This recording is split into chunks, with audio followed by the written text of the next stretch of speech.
At my wife's funeral, my son whispered to my daughter-in-law, "Now we just have to deal with the old man."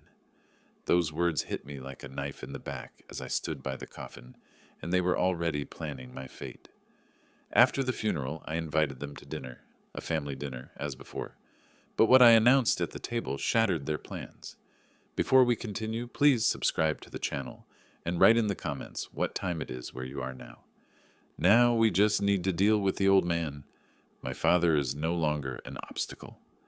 The words cut through the gentle rain like shards of glass. I stood frozen beside Eleanor's coffin, my weathered hands trembling as mourners filed past, offering their condolences in hushed tones. 20 feet away, my son Micah leaned close to his wife Naomi, their voices barely audible above the patter of raindrops on the funeral tent. "Eleanor was such a wonderful woman, Silas. She'll be missed terribly." Mrs. Henderson from next door squeezed my arm, her kind eyes reflecting genuine sorrow. I nodded mechanically, my attention split between accepting sympathy and straining to hear my son's conversation. Naomi adjusted her designer black dress, checking her phone even as dirt was being shoveled onto my wife's grave. "The location is perfect for development. Once we get the property," her manicured fingers gestured dismissively toward our family home visible through the cemetery trees. 40 years of marriage lay beneath that mahogany casket. Eleanor's roses, her Sunday dinners, her gentle voice calling me in from the garden, all reduced to whispered real estate calculations. The rain intensified, drumming against the funeral tent like angry fingers. Dad looks pathetic standing there. Micah's voice carried a cold edge I'd never heard before. "At his age, he can't maintain that big house anyway. We'd be doing him a favor." Naomi smirked, her red lipstick stark against her pale skin. "Your father will understand it's for the best. Family comes first, after all." The way she emphasized family made it clear I wasn't included in that definition. My chest tightened. This was my son, the boy I'd taught to ride a bicycle, who'd helped me build our back deck, who'd once promised Eleanor he'd take care of me when I got old. Now he stood in his expensive suit, plotting my eviction before his mother was even properly buried. The funeral director approached, indicating the service was concluding. Guests began moving toward their cars, black umbrellas blooming like dark flowers across the cemetery. I remained motionless, rain soaking through my old wool coat, watching my son and daughter-in-law exchange satisfied glances.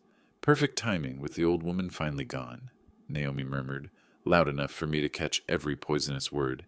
"Now we can move forward without any emotional interference." Micah nodded, straightening his silk tie. "Dad's too sentimental about the past. He'll need a push to see reason." They walked toward their sleek black BMW, leaving me standing alone beside the fresh grave. The cemetery workers waited respectfully in the distance, rain dripping from their caps. Eleanor's favorite yellow roses lay scattered across the dark earth, their petals bruised by the downpour. I turned away from the grave, my legs unsteady on the wet grass. 43 years we'd lived in that house. Every board, every nail, every carefully planted flower represented our shared dreams. Now it was just real estate to be liquidated. The drive home blurred past rain-streaked windows, memories flooding back unbidden. The car's heater hummed softly as I pulled into my driveway, muscle memory guiding me past the mailbox Eleanor had painted with cheerful sunflowers. Sitting in the driver's seat, rain pattering on the roof, I closed my eyes and let myself remember when this house meant everything good in the world. Summer 1985. Eleanor stands in an empty lot, her sundress catching the breeze as she points toward imaginary rooms. "The kitchen window should face east, Silas. I want morning light when I make your coffee." Her enthusiasm is infectious as she maps out our future home with her hands, sketching walls in the air. "And here," she spins around, "we'll have a big living room for Christmas mornings. Our children will remember this place forever." I was 35 then, strong enough to swing a hammer all day and still have energy to hold her close on the porch we'd built together. Every weekend for 18 months, we worked side by side, measuring, sawing, painting. Eleanor learned to use a level, while I figured out plumbing from library books. Christmas 1995. 10-year-old Micah tears through wrapping paper under our towering pine tree, his face glowing with pure joy. Dad, look what Santa brought. He holds up a toy tool set, identical to my real one. Can we build something together tomorrow, please? Mom said you're the best builder in the whole world. Eleanor laughs from the kitchen doorway, flour dusting her apron from morning biscuits. Careful what you promise, honey. He's been planning projects all month. That afternoon, Micah and I constructed an elaborate birdhouse, his small hands struggling to hold the wood steady while I guided the drill. Someday I'll build houses just like you, Dad. Big ones where families can be happy forever. His gap-toothed grin melted my heart. June 2007. Micah's college graduation day blazes sunny and bright. Eleanor dabs her eyes with tissues as our son walks across the stage, diploma in hand. Engineering degree, just like his father, she whispers proudly. Look how handsome he is in that cap and gown. After the ceremony, Micah hugs us both fiercely. Thank you for everything. The house, the education, the love. I'm going to make you proud. I want to give my kids the same wonderful childhood you gave me. Eleanor beams. This house will always be your home, sweetheart. No matter how far you travel or how successful you become, you'll always belong here. That evening, we celebrated on our back deck with Eleanor's famous apple pie and Micah's favorite lemonade. Fireflies danced in the garden while we shared stories and dreams. The future stretched ahead like a promise, bright with possibility. Spring 2018. Eleanor tends her rose garden while Micah helps me repair the front steps. Dad, I've been thinking about getting married soon. Sarah and I want to have the wedding here in Mom's garden. Would that be okay? Eleanor practically glows with happiness. Of course, darling. We'll make it the most beautiful celebration. This house was built for family milestones. But Sarah wasn't the woman he eventually married. That relationship ended quietly, and then came Naomi. The memories felt like physical blows now, each one highlighting the vast distance between the loving son I'd raised and the cold stranger at the cemetery. When had everything changed? When had our family legacy become just valuable real estate? Rain continued drumming on the car roof as I stared at our front door, wondering if I even recognized the man my son had become. October 2020. Dr. Martinez's office feels sterile and harsh under fluorescent lights. I'm sorry, but the tests confirm it's cancer. Stage 2, but very treatable with aggressive chemotherapy. Eleanor grips my hand tightly while Micah sits in the corner chair, his face pale with shock. Whatever it takes, Doc. Money's no object. His voice cracks with genuine emotion. She's the strongest woman I know. She'll beat this. For the first few months, we were united again. Micah drove Eleanor to treatments when I couldn't manage the traffic. He brought groceries, helped with household repairs, even spent evenings playing cards like old times. I thought the crisis had restored our family bond. March 2021. Micah brings Naomi to Sunday dinner for the first time. She surveys our modest dining room with barely concealed disdain, her designer outfit clashing with Eleanor's handmade tablecloth. What a quaint little place, Naomi comments, her smile sharp as a blade. So authentic, very retro. Eleanor, weakened from chemotherapy but still gracious, offers homemade rolls. Thank you, dear. We've been happy here for 36 years. Naomi declines the food with a wave of her manicured hand.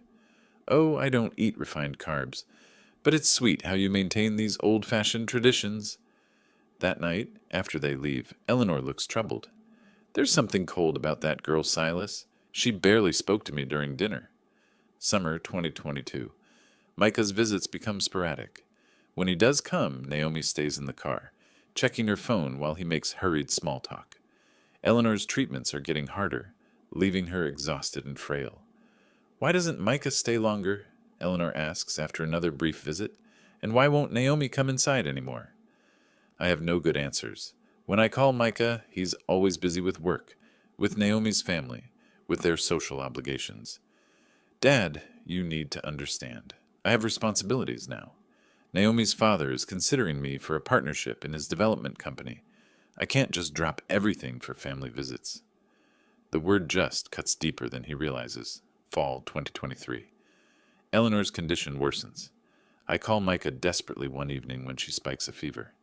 Can't you handle it yourself, Dad? I'm at a business dinner with Naomi's parents. The Vanderbilts don't reschedule for family emergencies. I drive Eleanor to the hospital alone, her hand cold in mine as we wait in the emergency room. Winter 2024. The last time Micah visits before Eleanor's death, Naomi actually comes inside. She walks through our living room like she's appraising merchandise. You know, Micah, this location is prime real estate.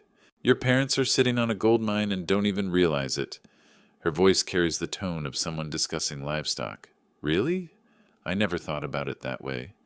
Darling, you can't let sentimentality cloud good business sense. Your father won't live forever, and maintaining this place will become impossible for him. Wouldn't it be kinder to help him transition to something more manageable? I watch my son's expression change, calculation replacing compassion. Maybe you're right. Dad is getting older. That night, Eleanor cries quietly in our bedroom. He's lost to us, Silas. That woman has poisoned his heart against his own family. 3 weeks later, Eleanor is gone, and I'm standing at her graveside listening to my son plot my eviction. The rain had stopped while I sat remembering. Our house looked the same as always, but everything felt different now. Eleanor's roses drooped in the garden, and the windows seemed to stare back at me like empty eyes. I climbed out of the car slowly, my 70-year-old bones protesting against the dampness. Tomorrow, I knew, Micah would come with his demands and ultimatums, but tonight I just wanted to grieve my wife and mourn the son I'd apparently lost, long before I realized he was gone. But tomorrow came sooner than expected. Micah strode across the muddy cemetery ground with purpose, his expensive Italian shoes squelching in the wet earth. Behind him, Naomi picked her way carefully around puddles, her designer heels struggling for purchase on the slippery grass. Dad, we need to talk. Micah's voice carried the tone he probably used in boardrooms, confident, commanding, leaving no room for negotiation. Reginald has made a generous offer for the house. $5,000, cash, immediate closing. I stared at him, raindrops still clinging to my funeral program. At your mother's funeral? Have you completely lost your mind? Business doesn't stop for sentiment, Dad. He adjusted his silk tie, completely unbothered by the sacred ground beneath our feet. This is actually the perfect time to discuss practical matters. Clean slate, fresh start. Naomi stepped forward, her red lipstick garish against the gray cemetery backdrop. It's actually quite generous for such an old property, Silas. The location is really the only valuable asset you have. Valuable asset? My voice cracked with disbelief. That's my home. Our home. Eleanor and I built every inch of it together.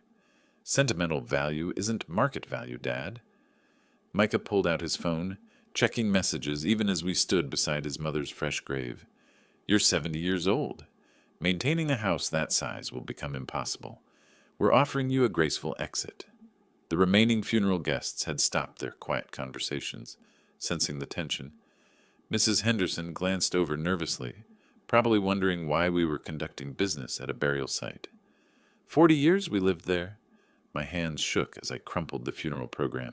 That house is worth $200,000 minimum. You're offering peanuts. Naomi laughed, a sound like breaking glass. Oh, Silas, you really have no idea how real estate works, do you? That neighborhood is going downhill. The house needs extensive renovations. $5,000 is more than fair. It's a steal, and you know it. I stepped closer to my son, rain beginning to fall harder. You're trying to rob your own father on the day we buried your mother. I'm trying to help you, Dad. Micah's mask of patience was slipping. Reginald's company has plans for that entire block. If you don't sell voluntarily, they'll find other ways to acquire the property. Eminent domain, code violations, tax assessments. Are you threatening me? I'm warning you. His eyes went cold. This can be easy or difficult. The choice is yours. Naomi smiled triumphantly, already counting her victory. My father doesn't lose, Silas. Ever. You should feel grateful he's given you this opportunity.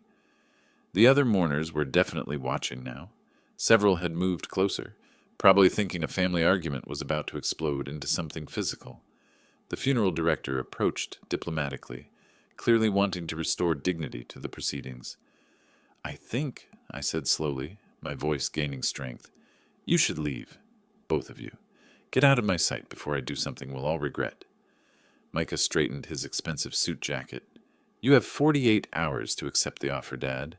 After that, things get complicated. They walked away toward their BMW, Naomi's laughter echoing across the cemetery like a crow's call.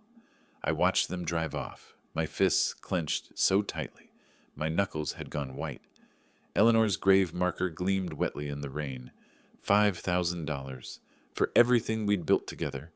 The house felt like a mausoleum when I finally arrived home. Every shadow held Eleanor's absence, every silence screamed her name.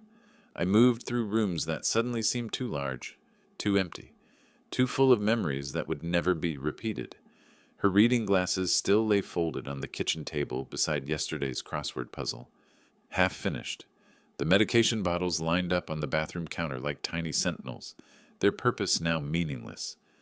I touched each one, remembering how carefully I'd organized her pills each morning, how she'd smiled and called me her personal pharmacist. In the living room, family photographs covered the mantelpiece like a timeline of better days.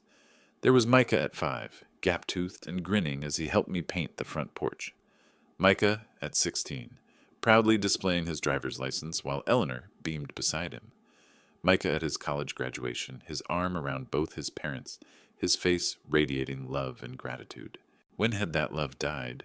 When had we become obstacles instead of family? I sank into Eleanor's favorite armchair, the one by the window where she'd spent her final months watching birds at the feeder.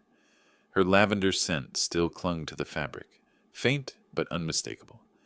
I pressed my face into the cushion and breathed deeply, trying to capture what remained of her presence. "Eleanor," I whispered to the empty room, "they want to tear down everything we built together. On the day I buried you, they offered me $5,000 for our life's work." The grandfather clock in the hallway ticked relentlessly, marking time that felt meaningless now. Outside, the rain had intensified, drumming against windows like impatient fingers. The sound reminded me of the cemetery, of Micah's cold voice delivering ultimatums beside his mother's grave. 48 hours. That's what he'd given me. I closed my eyes and imagined Eleanor's reaction to today's events. She would have been heartbroken, but not surprised. "I told you that woman was poison," she would have said. "I tried to warn you about what she was doing to our boy." She had tried. During her illness, Eleanor had mentioned Naomi's subtle cruelties, her calculated comments designed to drive wedges between family members. I dismissed it as chemotherapy-induced paranoia, too focused on medical treatments to see the emotional manipulation happening right in front of me. Now the house felt haunted by all the conversations we should have had, all the warnings I should have heeded. The walls that had once protected our family's happiness now seemed fragile, vulnerable to forces I'd never anticipated. Thunder rolled overhead, and lightning briefly illuminated the garden where Eleanor's roses drooped under the weight of accumulated rain. She'd planted each bush with specific intention, the yellow ones for friendship, the red for passion, the white for new beginnings. Naomi probably saw them as landscaping obstacles to be bulldozed. I must have dozed in Eleanor's chair because suddenly the room was darker and the rain had stopped. Sunlight streamed through the kitchen windows as I attempted my usual morning routine. Coffee brewing, newspaper unfolded, trying to pretend this was just another ordinary day, instead of the morning after my world collapsed. My neck ached from sleeping in Eleanor's chair, and my reflection in the coffee pot showed an old man who looked every one of his 70 years. The doorbell rang at exactly 8:30. Through the peephole I saw Micah and Naomi, standing on my front porch like door-to-door salesmen. Micah carried a leather briefcase, and Naomi wore a smug expression that made my blood pressure spike. They hadn't bothered calling first. Clearly they expected immediate capitulation. "We're here for your answer, Dad."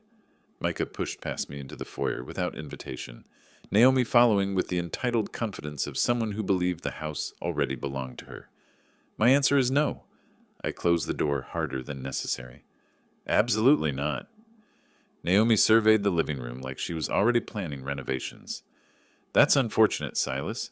My father's lawyers have reviewed the property records very carefully. This can go easy or it can go hard." "Is that a threat?" "It's reality." She settled onto Eleanor's couch without permission, her designer purse placed possessively on the coffee table. "Judge Morrison owes my family several significant favors. You won't win in court, and fighting us will cost you everything anyway." Micah opened his briefcase with practiced efficiency. We're offering you one final opportunity to walk away with dignity intact. $5,000 and a comfortable apartment in Sunset Manor. They have excellent facilities for seniors. I'm not going to a nursing home. My voice came out stronger than I felt. This is my house. I built it with my own hands. Sentimentality is expensive, Dad. Micah's tone suggested he was dealing with a particularly stubborn child. The property taxes alone will bankrupt you within 2 years. The roof needs replacement. The plumbing is outdated. The electrical system violates current codes. All fixable problems, Naomi laughed, examining her manicured nails. With what money? Your pension barely covers groceries. You're living in a deteriorating asset that's bleeding value every month. We have resources you can't imagine, old man. Her mask of politeness finally slipped completely. My father owns half the city council, 3 county commissioners, and enough judges to make your life very uncomfortable. Fighting us isn't brave, it's stupid. I felt something cold settle in my chest. Get out. Excuse me. Get out of my house. Right now. Micah stood up, snapping his briefcase shut. You're making a serious mistake, Dad. We tried to do this nicely. Nicely? I moved toward the door, gesturing for them to follow. You offered me pennies for my life's work at your mother's funeral. There's nothing nice about anything you've done. Naomi gathered her purse with theatrical indignation. You'll regret this stubbornness, Silas. My family doesn't accept defeat gracefully. Neither do I. I held the door open until they had no choice but to leave. Micah paused on the threshold, his expression mixing frustration with something that might have been genuine concern. This isn't over, Dad. I hope you understand that. Yes, I said quietly. I'm counting on it. After they drove away, I stood in my kitchen, hands shaking with adrenaline. 48 hours had become immediate war. But they'd made one crucial mistake. They'd underestimated their enemy. Time to prove them wrong. 15 minutes of pacing the empty house had burned off the rage, leaving something far more dangerous in its place. Clarity. I stopped at Eleanor's desk in our small home office, surrounded by 40 years of careful record-keeping. If they wanted to play games with my property, they'd discover I wasn't the helpless old fool they imagined. The file cabinet yielded treasures, house deed, clear title, no liens or encumbrances, insurance policies showing full replacement value at $200,000, property tax records proving consistent payments for 4 decades. Most importantly, buried in the back of the legal documents folder, Harold Thompson's business card from 1995, edges yellowed but still readable. Harold had guided us through the original purchase, explaining every clause with the patience of a true friend. We'd shared countless dinners over the years, fishing trips before Eleanor got sick, neighborhood barbecues where our children played together. If anyone could help me protect what Eleanor and I had built, it would be Harold. I spread the documents across Eleanor's kitchen table, the same surface where we'd planned our garden layouts, and discussed Micah's college applications. Her reading glasses still lay beside the morning crossword, and I found myself putting them on to examine the fine print more carefully. Strange how wearing them made me feel closer to her strategic mind. They think I'm just a helpless old man, I muttered to her empty chair. They're about to learn otherwise. My engineering background had taught me to approach problems systematically. What were the variables? Micah wanted the house for Reginald's development project. They were using intimidation tactics, assuming I'd cave under pressure. They had money and corrupt connections, but I had something more valuable. Legitimate ownership and 4 decades of community standing. Eleanor always said I was too methodical, taking forever to analyze problems that required immediate action. Today, that systematic thinking was exactly what I needed. Emotion had gotten me nowhere this morning. It was time for strategy. I examined Harold's business card, remembering how he'd refused payment for helping us with the original purchase. Friends don't charge friends for doing what's right, he'd said. I wondered if he still felt that way. The grandfather clock chimed 11:30. Harold would be in his office by now, probably reviewing contracts or preparing for court. I picked up the phone, dialing the number I'd memorized 40 years ago, wondering if he still answered his own calls in that small-town practice. The next morning I drove downtown to Harold's law office. the same modest brick building where he'd practiced for 25 years. Main Street looked exactly as it had decades ago. Small shops, American flags hanging from streetlights, the kind of place where handshake deals still meant something. Harold's secretary ushered me into his private office, walls lined with law books and family photographs. He looked older, grayer, but his handshake remained firm and his eyes sharp, with the intelligence that had made him Evergreen's most respected attorney. Silas, I'm so sorry about Eleanor. She was a remarkable woman. He gestured to a chair across from his desk, already covered with legal papers. Your call yesterday concerned me greatly. Tell me exactly what happened. I explained everything. The overheard conversation at the funeral, Micah's shocking offer, Naomi's threats about corrupt judges and forced sales. Harold's expression grew darker with each detail, occasionally shaking his head in disbelief. I can't believe Micah would do this, he said finally, especially now, so soon after losing Eleanor. This is beyond callous. It's vicious. Can they actually force me to sell? Harold pulled out my property deed, studying it through his reading glasses. Your ownership is absolutely clear. No liens, no disputes, no legal grounds for forced sale. However, he paused, choosing his words carefully. The threats about corrupt judges aren't entirely empty. Judge Morrison does have a reputation for favoring certain developers, though something this blatant would attract attention. So what are my options? Conventional approach? Document everything, file complaints, fight in court? You'd probably win, but it would cost thousands in legal fees and take years to resolve. Harold leaned back in his chair, steepling his fingers. However, there's another way, one that would protect your house permanently. I'm listening. Charitable transfer with lifetime occupancy rights. You donate the house to a legitimate charity. Take the tax deduction, but retain the legal right to live there until you die. The charity gets a valuable asset for their mission. You get tax benefits and absolute protection from seizure. The idea was brilliant in its simplicity. They couldn't touch it? Impossible. Charitable assets are completely protected from creditors, family disputes, or forced sales. You'd essentially make the house untouchable while keeping your home. Harold pulled out his address book, flipping to a business card. Hope Against Cancer Foundation in Richmond. They do excellent work, and given Eleanor's struggle, it would be a fitting memorial. I studied the card, imagining Eleanor's approval. She'd always supported cancer research, donating what we could afford during her treatments. How quickly could this be arranged? If you're serious, I can call today, set up a meeting tomorrow. The paperwork takes a few hours, but once it's filed, your house becomes legally untouchable. Do it. Harold reached for his phone, then paused. Silas, I need to ask. Are you certain about this? It's permanent. You can live there forever, but you can't change your mind and sell later. I thought about Eleanor's roses, about Micah's cold eyes at her funeral, about 40 years of memories they wanted to bulldoze for profit. Harold, I've never been more certain of anything in my life. The drive to Richmond took 45 minutes through Virginia countryside that Eleanor had always loved. Rolling hills, horse farms, the kind of scenery that reminded you why we'd chosen to build our life in this part of the world. I'd called in sick to my part-time consulting job. Some things were more important than maintaining appearances. Hope Against Cancer Foundation occupied a modern building near the medical district, its lobby filled with inspiring stories of survivors and researchers.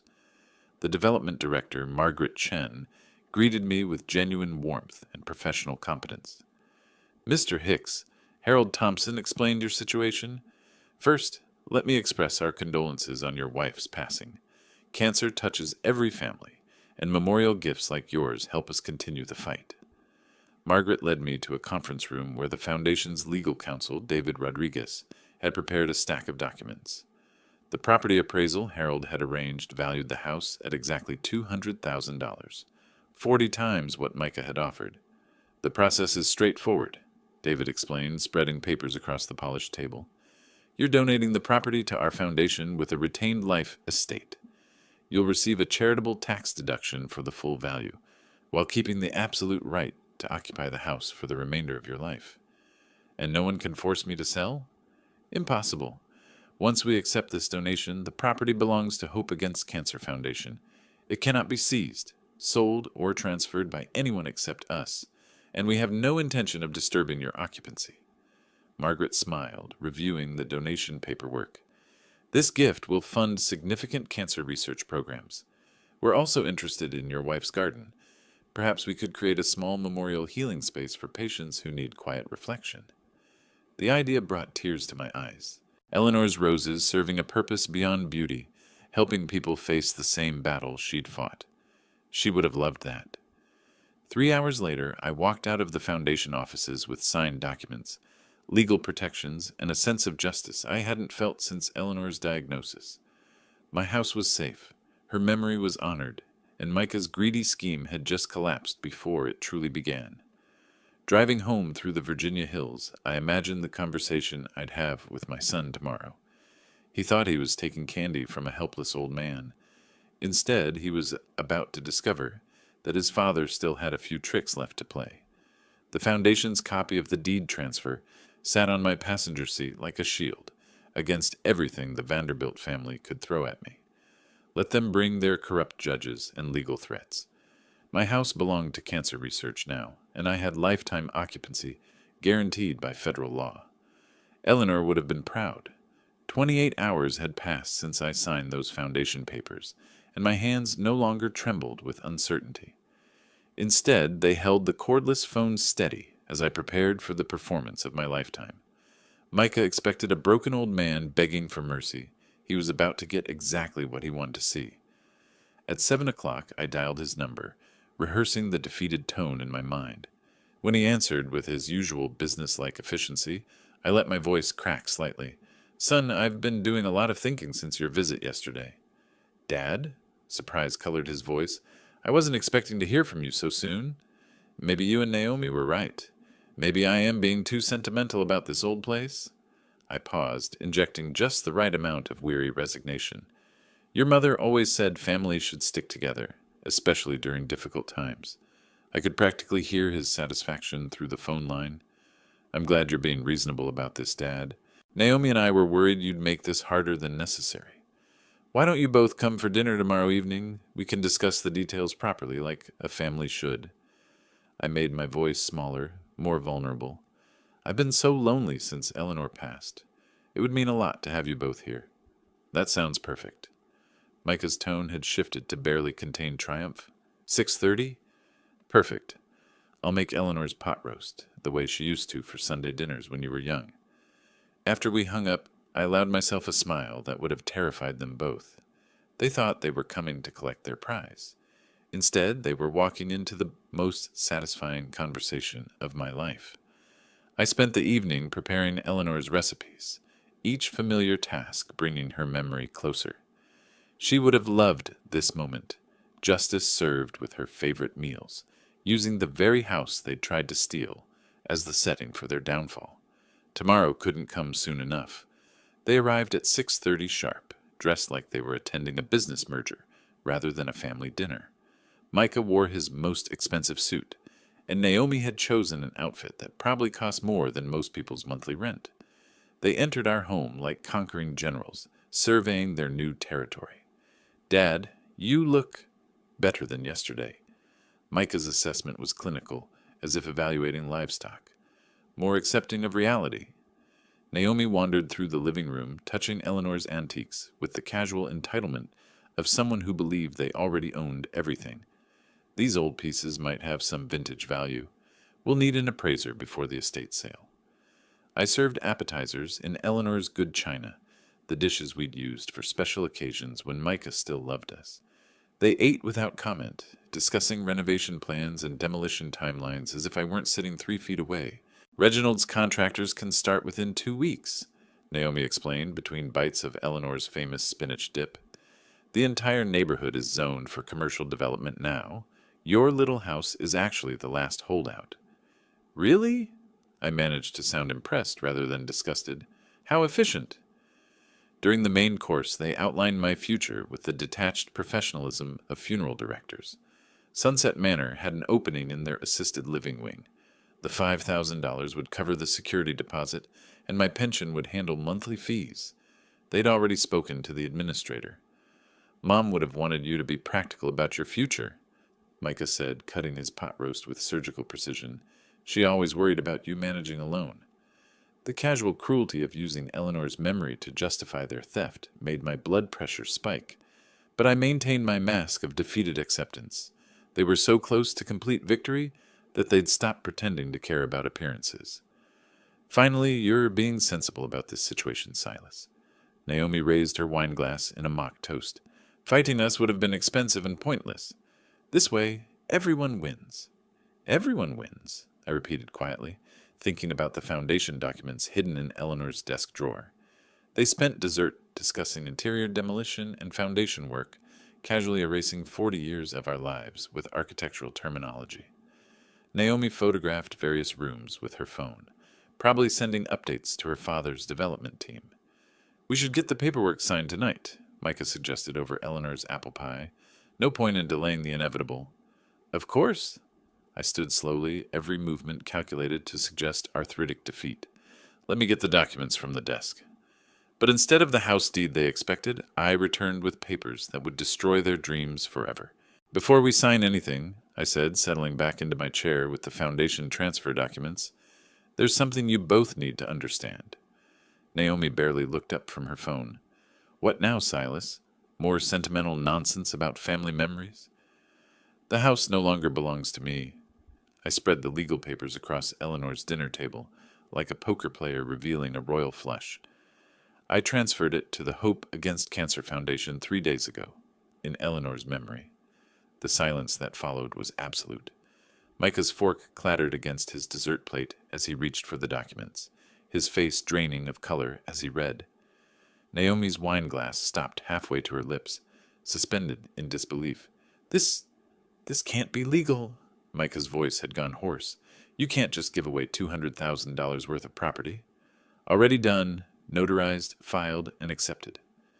I leaned back in Eleanor's chair, feeling her approval radiating through the room. The transfer is irrevocable. You can't touch this property ever again. Naomi shot to her feet, her designer chair scraping against hardwood floors. You manipulative old fool. Do you have any idea what you've done? My father had contracts ready, investors lined up. Your father can invest in someone else's neighborhood.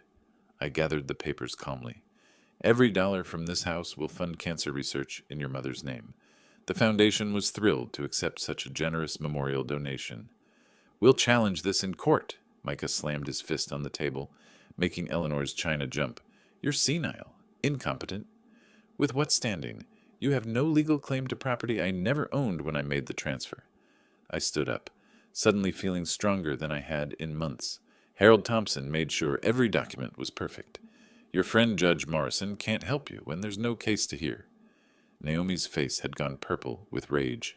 You think you're so clever, don't you? Well, enjoy your little victory, old man.